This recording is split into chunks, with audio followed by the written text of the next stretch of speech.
클래식 인물 열전. 손수연의 팡팡 스토리 클래식.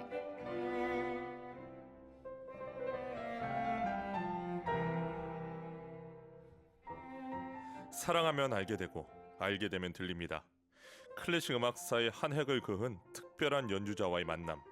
드라마틱한 삶을 살았던 음악가와 인생과 음악 이야기가 있습니다.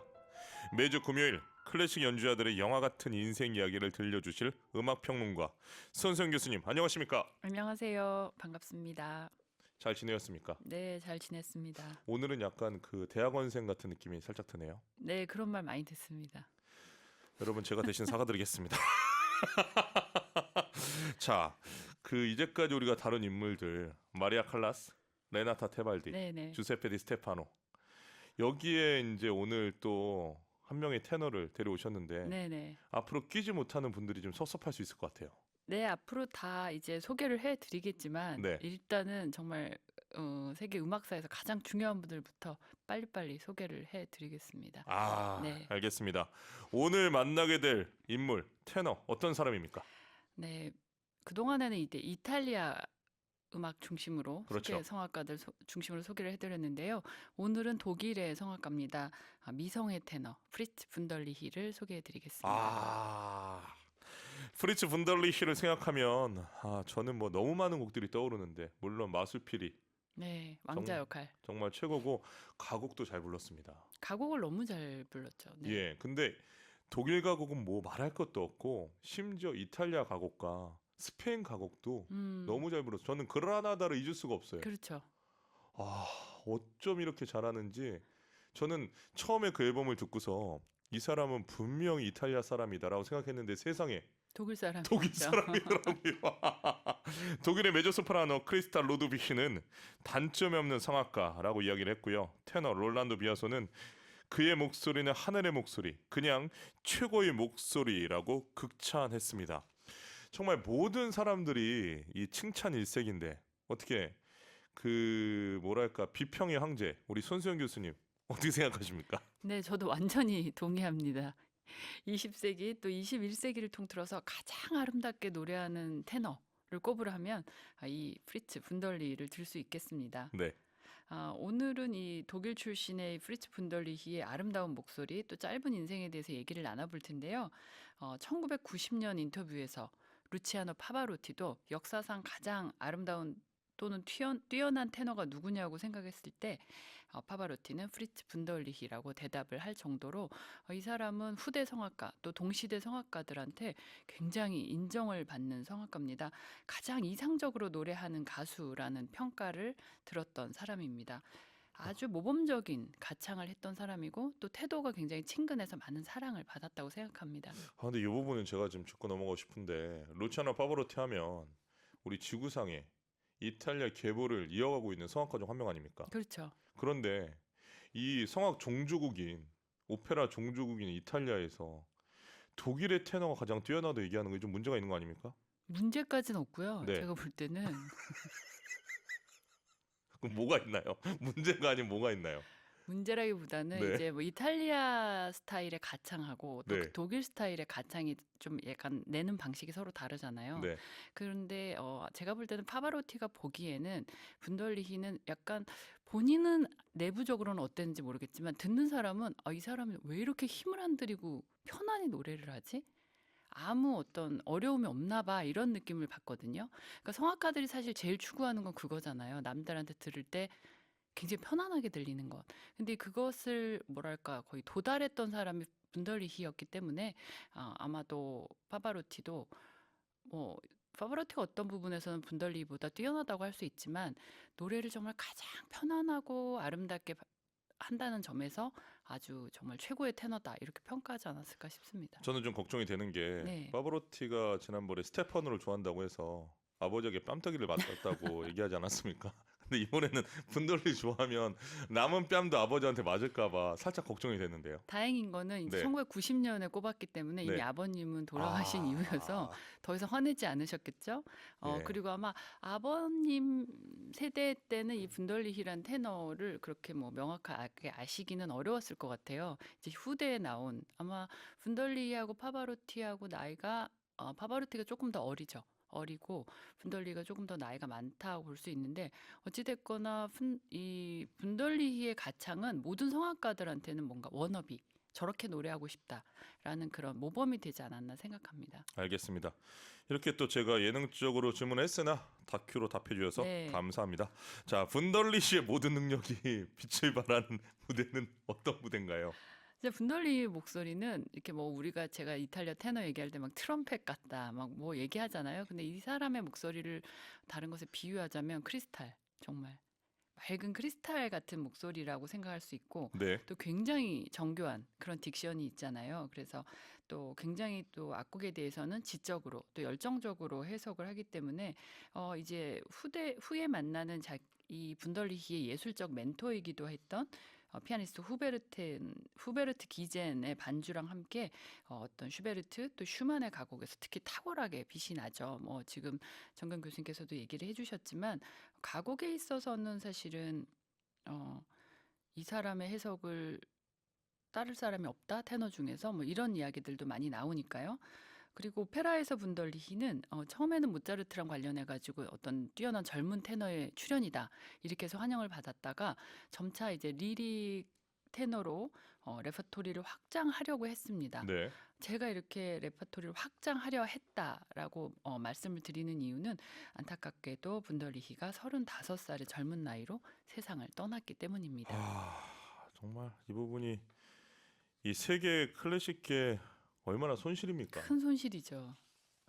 저는 어떻게 보면 전성기 전에 죽었다고 생각을 합니다. 그렇죠. 과정 뭔가 중에 이- 등산하는 과정에 지금 사망한 거 아닙니까? 네, 꽃을 막 피우려는 순간에 이분이 돌아가셨기 때문에 정말 지금까지도 너무 많은 사람들이 아쉬워하고 있는 부분이죠. 그렇습니다. 분덜리히 언제 태어났습니까?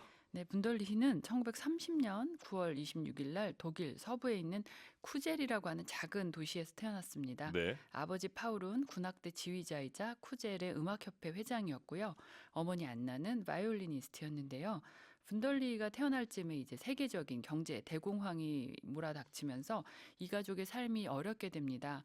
또 나치가 집권한 뒤에는 평소 이 아버지 파울을 시기했던 사람들의 모함으로 파울이 일자리를 잃게 되고요. 또 아무리 노력을 해도 취직이 안 되니까 1935년에 가족들을 남기고 그만 극단적인 선택을 하고 맙니다. 마음이 너무 안 좋습니다. 그 가족들은 그럼 어떻게 되었나요? 네, 이제 살 길이 막막하잖아요. 가장이 세상을 떠났으니까.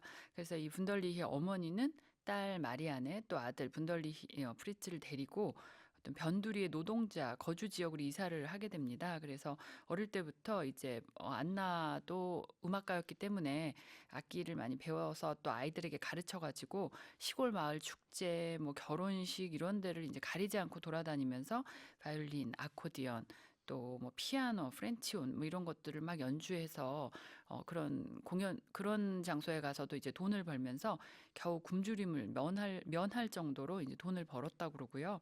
그래서 이제 분돌리는 항상 이렇게 열심히 일을 해야만이 내가 돈을 벌어서 생활을 할 수 있다라는 것이 이제 몸의 뼛속까지 파묻힌 그런 생존 감각을 익혔다고 합니다. 그렇군요. 오늘의 분덜리히 첫 곡 어떤 곡을 가져오셨습니까? 정말 이거는 어떤 분덜리의 명연주로 꼽히는 연주인데요. 베토벤의 가곡이죠. 아델라이데 테너 프리츠 분덜리의 목소리로 들어보시겠습니다. 이 작품 좋아하십니까?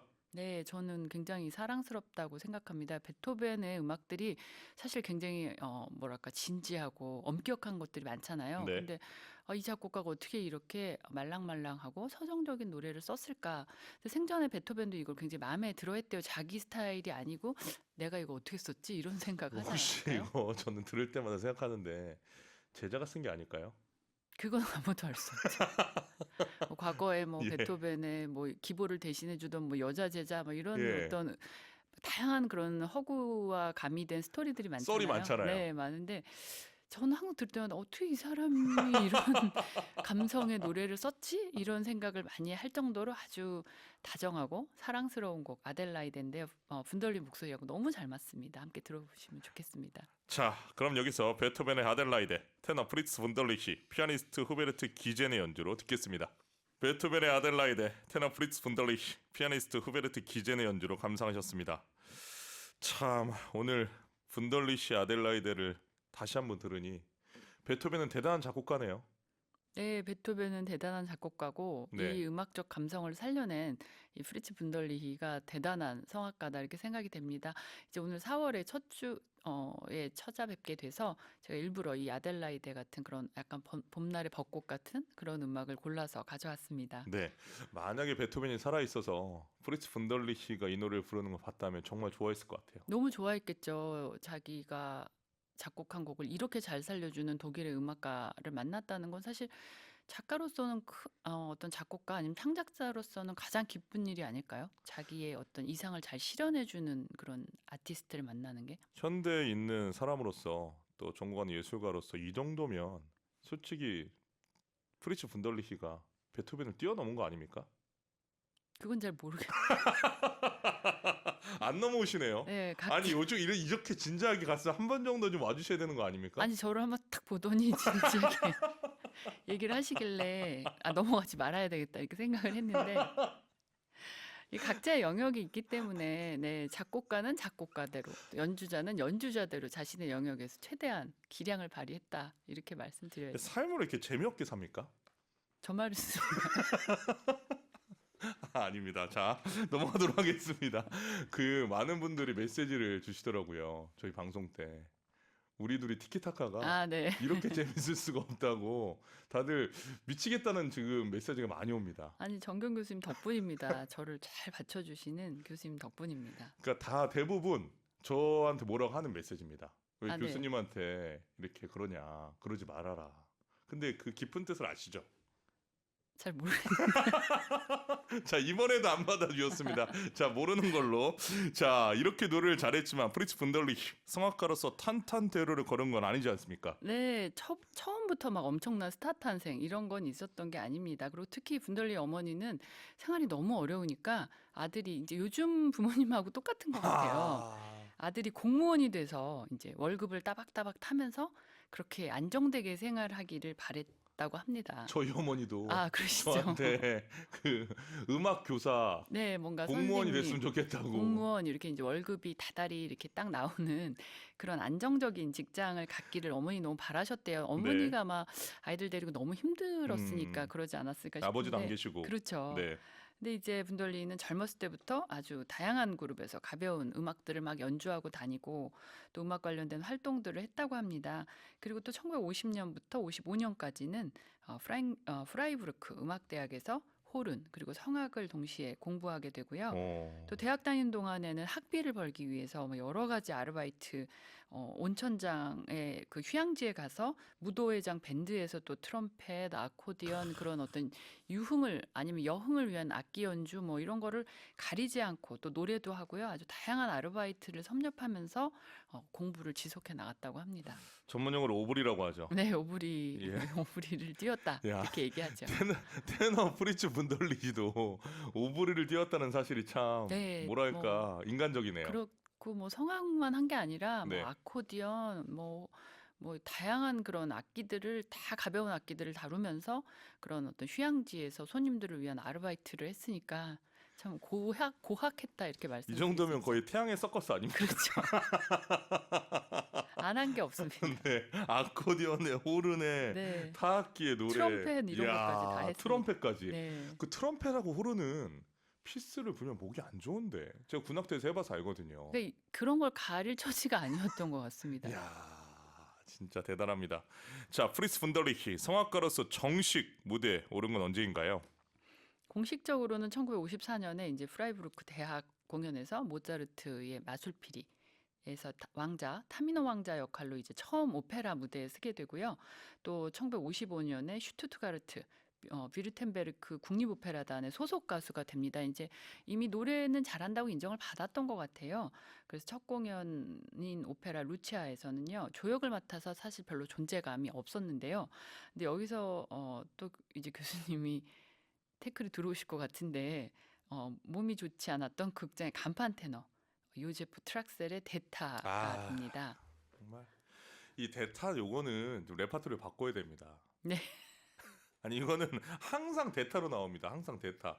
근데 보통 대타로 나오면 야구에서도 대타 기용 성공률이 그렇게 높지 않아요. 그렇죠. 예. 그런데 항상 우리는 어떻게 이 성공한 대타서를 이렇게 보게 되는 겁니까? 아니 평론가로서 좀 다른 스토리 가져올 수 없는 겁니까? 아니 저도 이제 다른 스토리 가져오려고 아무리 찾아봐도 이분들 대부분 대타로 데뷔를 하게 되더라고요. 네.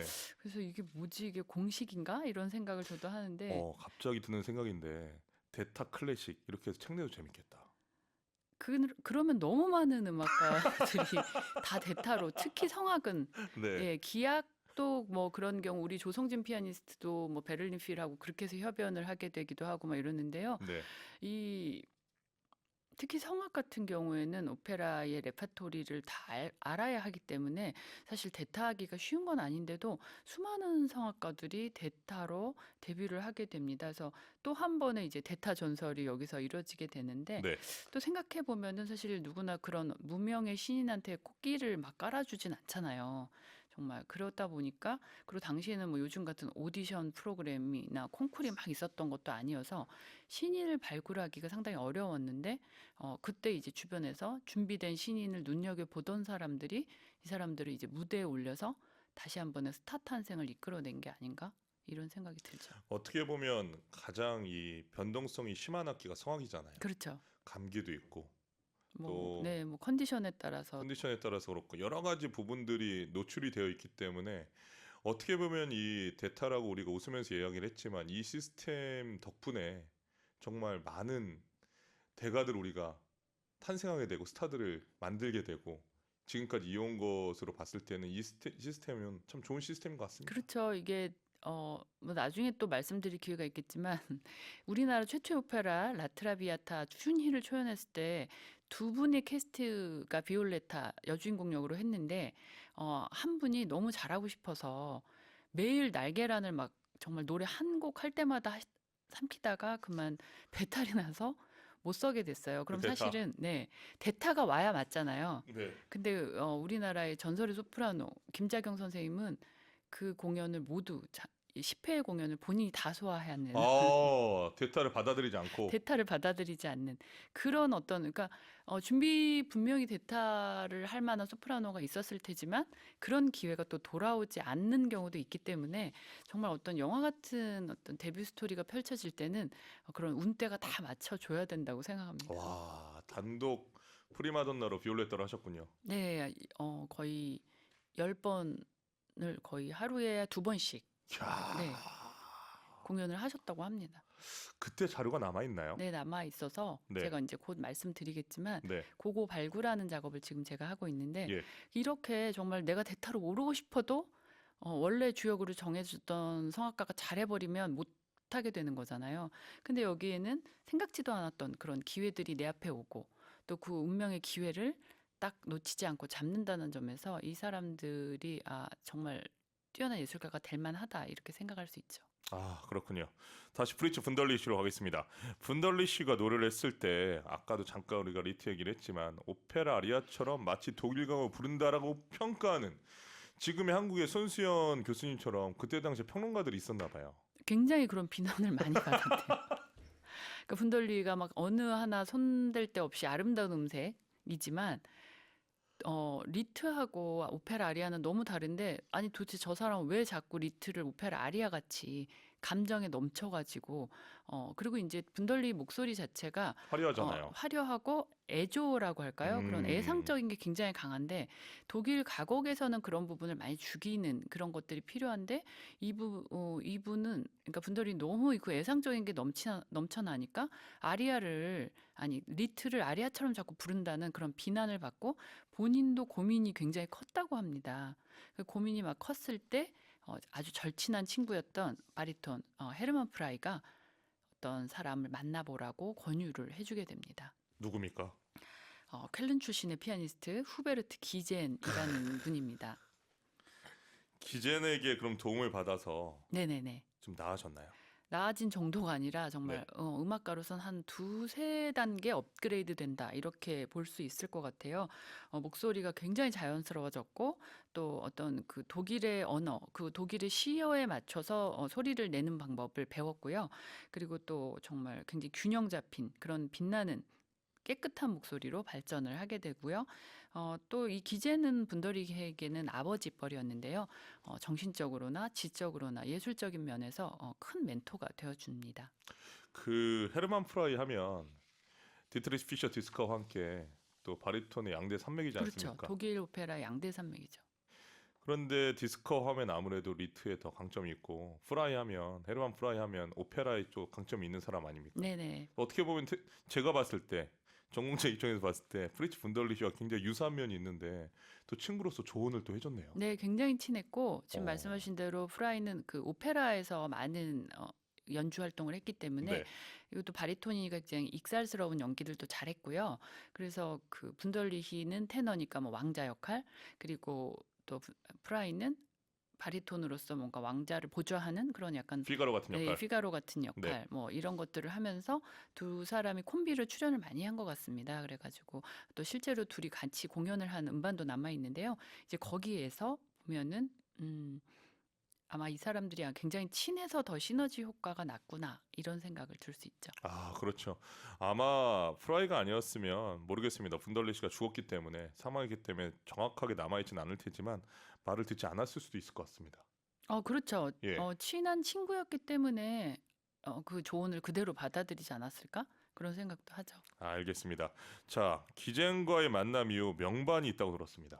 네, 뭐 아주 유명한 정말 오늘의 분덜리히를 잊게 해준 슈만의 시인의 사랑 디히털리베를 녹음한 음반은 지금까지도 어떤 이 연가곡 연주의 표준으로 남아 있습니다. 많은 테너들이 분덜리히의 해석을 따르고 있죠. 네, 얼른 들어보겠습니다. 슈만 시인의 사랑 중에 제1곡 아름다운 5월에 테너 프리츠 분덜리히, 피아니스트 후베르트 기젠의 연주로 감상하시겠습니다. 브라보. 슈만 시인의 사랑 중 제1곡 아름다운 5월에 테너 프리츠 분덜리히, 피아니스트 후베르트 기젠의 연주로 감상하셨습니다. 정말 얼마나 다행입니까? 이 음반이 남아 있을 수 있어서 그렇죠. 우리는 언제든 이 곡을 들을 수가 있습니다. 정말 보물 저희한테는 같지 않나요? 은총이죠, 은총. 은총. 네. 와, 그 까다롭기로 소문난 평론가 손수연에게 은총이 나왔네요. 진짜 봄꽃을 여러분들 보시면서 이 분덜리히의 노래를 들으시면 이보다 좋을 수는 없다는 생각이 드실 것 같아요. 루치아노 파바로티도 오페라 카르멘을 부를 때 프랑스 오페라, 네, 이제 카르멘을 부를 때 이탈리아로 부르지 않았습니까? 그렇죠. 테너, 독일의 테너 프리츠 분덜리히도 이탈리아 오페라를 독일어로 불렀네요.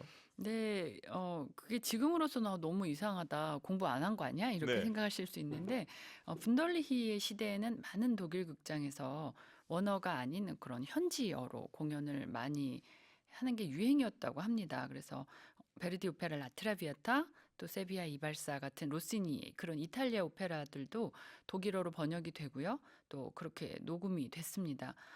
심지어 분덜리는 베르디의 레퀴엠도 독일어 가사로 녹음을 한 음반이 남아 있을 정도인데요. 이렇게 분덜리가 노래한 이탈리아 오페라 레퍼토리 대부분이 독일어로 녹음이 됩니다. 그 당시에는 우리나라에서도 한국어 가사로 번안을 해서 공연을 하는 그런 것들이 일반적이었다고 얘기를 하는데요. 그러다 보니까 역시 분덜리는 독일의 레퍼토리 중에서 가장 뛰어난 성과를 보여주고 있습니다. 특히 분덜리를 스타로 만들어주고 또 오늘날까지도 이 사람이 오페라에서도 아주 뛰어난 기량을 보여주는 성악가였구나 하는 것은 이 오페라 모차르트 오페라 마술피리 중에서 타미노 역할이 이제 특히 발군이다 이렇게 말씀을 드릴 수 있습니다. 어떻게 생각하십니까? 그 이탈리아 오페라나 독일 오페라를 우리가 지금 대한민국에 살고 있잖아요. 네네. 한국어로 부르는 거에 대해서 어떻게 생각하세요? 그러니까는 사실 이게 이제 시대의 어떤 흐름에 따라서 그때는 맞고 지금은 틀리고 그때는 틀렸는데 지금은 맞고 막 이런 것들이 있잖아요. 근데 사실 한때는 그러니까 당연히 한국어로 번안해서 노래 부르는 게 익숙했다가 또 한때 이제 한 8, 90년대 오면은 한국어로 노래하는 것 자체가 굉장히 뭐랄까 좀 창피스러운 일이거나 아니면 뭐 열심히 공부 안 해서 그렇게 보였고 원어로 하는 게 이제 좋아 보였는데요. 또 요즘에는 또 사실 다시 그 언어의 뉘앙스만 잘 살릴 수 있다면은 또 뭐 현지 언어로 하는 것 자체가 또 크게 이상하다고 보지는 않습니다. 사실 이제는 우리나라 성악가들이 그 원어가 훨씬 익숙해져서 사실 현지 언어, 한국어로 오페라 하려는 게 아마 더 힘들 수도 있을 것 같아요. 그 최근에 제가 세비야의 발사를 네네. 그 오페라를 봤는데 레치타티보는 한국어로 하고 아리아는 원어로 하더라고요. 음. 예, 그랬을 때 전공자의 제가 보기엔 솔직히 좀 불편했는데 옆에 계신 분들은 되게 편안하게 그 부분을 웃고 즐기시는 모습을 보면서 이런 부분들이 연구가 이루어져야겠다. 왜냐하면 이제는 공연 자체가 우리 전공자들을 위한 대상으로 하는 부분보다는 어떻게 보면 대국민적인 대중을 상대로 다양화가 이루어져야 되잖아요. 그 부분에 대해 어떻게 생각하십니까? 부정적이십니까? 아닙니다. 왜 갑자기 이렇게 말도 안 했는데 부정적이라면서. 취조를. 취조하듯이. 그 말씀에 저도 동의하는 게 네. 물론 이제 아카데믹하고 뭐 학구적으로 음악을 연구하는 연주에도 계속 지속이 돼야 되겠지만 일반 대중분들을 상대로 하는 연주에서는 사실은 청중과의 어떤 커뮤니케이션, 교감이 굉장히 중요하잖아요. 그랬을 때 사실은 이렇게 청중의 어떤 이해를 돕는 측면에서는 음악을 크게 훼손하지 않는다면은 그런 시도들은 굉장히 뭐 어떻게 보면 혁신적이지만 또 바람직하다 이렇게 생각이 됩니다. 네, 알겠습니다. 자, 그럼 우리 손수영 교수님이 극찬한 테너 프리츠 분달리히의 마술피리 타미노 얼른 들어보도록 하겠습니다. 모차르트 오페라 마술피리 중에서 타미노 왕자의 아리아입니다. 얼마나 아름다운 모습인가. 테너 프리츠 분달리히와 카를 뱀이 지휘하는 베를린 필하모닉 오케스트라 연주로 감상하시겠습니다. 브라보! 모차르트 오페라 마술피리 중에서 타미노 왕자의 아리아 얼마나 아름다운 모습인가. 테너 프리츠 분달리히와 카를 뱀이 지휘하는 베를린 필하모닉 오케스트라 연주로 감상하셨습니다. 교수님, 프리츠 분달리히 이 성격과 사생활 궁금합니다. 분덜리히가 사랑을 받는 이유 중에는 이런 사생활 면도 있는 것 같아요. 아하. 굉장히 부인을 사랑하고 또 아이들한테는 헌신적인 좋은 아버지였다고 알려져 있고요.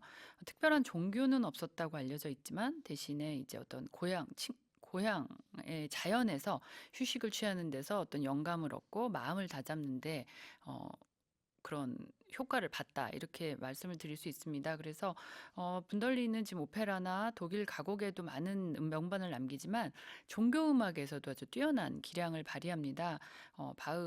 바흐의 마태 순환곡이라든지 아니면 크리스마스 오라토리오 또 베토벤의 장엄 미사에서도 탁월한 기량을 보여주고요. 그리고 또 팔레스트리나의 종교곡에서도 좋은 연주를 남겼습니다. 어, 안타깝게도 사망 당시에도 분덜히는 헤르베르트 폰 캐레안의 지휘로 베를린 필하모닉하고 함께 하이든의 천지창조의 녹음을 막 마친 상태였습니다. 그렇군요. 그럼 그 곡들 중에서 한 곡 바로 들어보도록 하겠습니다. 어떤 곡이죠? 네, 바흐의 마태 순환곡 중에서 테너의 아리아인데요. 인내하라 거짓된 혀가 나를 괴롭힐 때를 들어보시면 좋겠습니다. 네, 바흐의 마테 순환곡 중에서 인내하라 거짓된 혀가 나를 괴롭힐 때 테너 프리츠 분달리히 카르 민힌거가 지휘하는 슈투트가르트 체인버 오케스트라 연주로 들려드립니다. 바흐의 마테 순환곡 중 인내하라 거짓된 혀가 나를 괴롭힐 때 테너 프리츠 분달리히와 카르 민힌거가 지휘하는 슈투트가르트 체인버 오케스트라 연주로 감상하셨습니다. 자, 지금까지 스토리를 보면 테너 프리츠 분달리히 정말 모든 일이 술술 잘 풀리고 문제 없어 보입니다. 네, 35살의 분덜리히는 어떤 그 경력의 정점을 향해서 아주 순조롭게 나가고 있었는데요. 어, 1966년 10월 8일 이때는 이제 뉴욕 메트로폴리탄 오페라에서 돈 조반니로 데뷔를 할 네, 그런 이제 그 약속도 잡혀 있었습니다. 네. 그런데 이제 직전인 66년 9월 36번째 생일 직전에 함께 사냥 여행을 떠났던 친구 집의 계단에서 넘어져요. 신발끈이 풀렸다고 하는데 넘어져서 이제 두개골 골절을 입고요. 다음 날 하이델베르크의 병원에서 사망을 하고 맙니다. 정말 어떻게 보면 너무 어이없고 안타까운 그런 아까운 죽음이었습니다. 계단에서 네. 집에 그것도 뭐 외부도 아니고 집의 계단에서 넘어져서 그렇게 사고를 당했기 때문에 정말 더 안타깝다고 말하고 또 지금까지도 분덜리가 살아 있어서 이 노래 했으면 어땠을까? 저 역할 했으면 어땠을까? 하는 생각들을 정말 사람들이 많이 하거든요. 어 정말 너무나 안타까워하고 아까워하는 그런 한 성악가의 죽음이었다 이렇게 말씀드릴 수 있겠습니다. 슈베르트가 31살에 그렇죠. 사망하지 않았습니까? 그래서 우리가 슈베르트가 만약 60까지 혹은 뭐 70까지 살았으면 어떤 곡을 작곡했을까라는 이야기를 항상 하는데 네. 프리츠 분덜리도 35세 사망을 했기 때문에 만약 그가 40대 50대에 살아 있었다면 어쩌면 3테너 중 한 명이 바뀌었을 수도 있지 않습니까? 그렇죠. 더 좋은 노래를 많이 했을 거라고 당연히 생각을 하니까 그래서 더 아깝다라고 이야기를 하겠습니다. 아, 오늘 여러분 테너 프리츠 분덜리히에 대해서 손수영 교수님께서 많은 이야기를 해주셨는데요. 여러분 이 테너를 꼭 기억해 주십시오. 정말 주옥같이 아름다운 표현하신 대로 은총 같은 명반이 많이 남아 있습니다. 감상을 해주시고 지구상의 어떤 테너보다도 아름다운 미성으로 노래했던 테너기 때문에 여러분 기억해 주시면 감사하겠습니다. 오늘 프리츠 분덜리히를 데리고 와주셔서 감사합니다. 네, 저도 감사합니다. 제가 방금 프리츠를 프러츠라고 살짝 틀리니까 인상을 쓰였어요. 네, 인상이 팍 쓰게 되네요. 무서워서 다시 발음했습니다. 제가 무서워서 살 수가 없습니다. 교수님 무서워서. 네, 어떻게- 빨리 마치고 가겠습니다. 이번 주 너무 감사하고요. 다음 주 누구인지 혹시 말씀해 주실 수 네, 있으십니까? 그동안에는 외국 연주자들 예. 계속 소개해 드렸는데요. 네. 드디어 이제 다음 주에는 와우. 한국인 연주자, 그중에서도 한국인의 성악가, 베이스 바리톤 오현명에 대해서 다루겠습니다. 오현명 선생님. 네네네. 와, 기대가 됩니다. 벌써 한국 가고 들을 생각이 설레이는데요. 다음 주도 기대하겠습니다. 한 주 동안 건강하시고 다음 주에 뵙겠습니다. 네, 감사합니다. 다음 주에 뵙겠습니다. 오늘 손수연의 팡팡 스토리 클래식 테너 프리츠 분덜리히의 인생 스토리로 함께했습니다.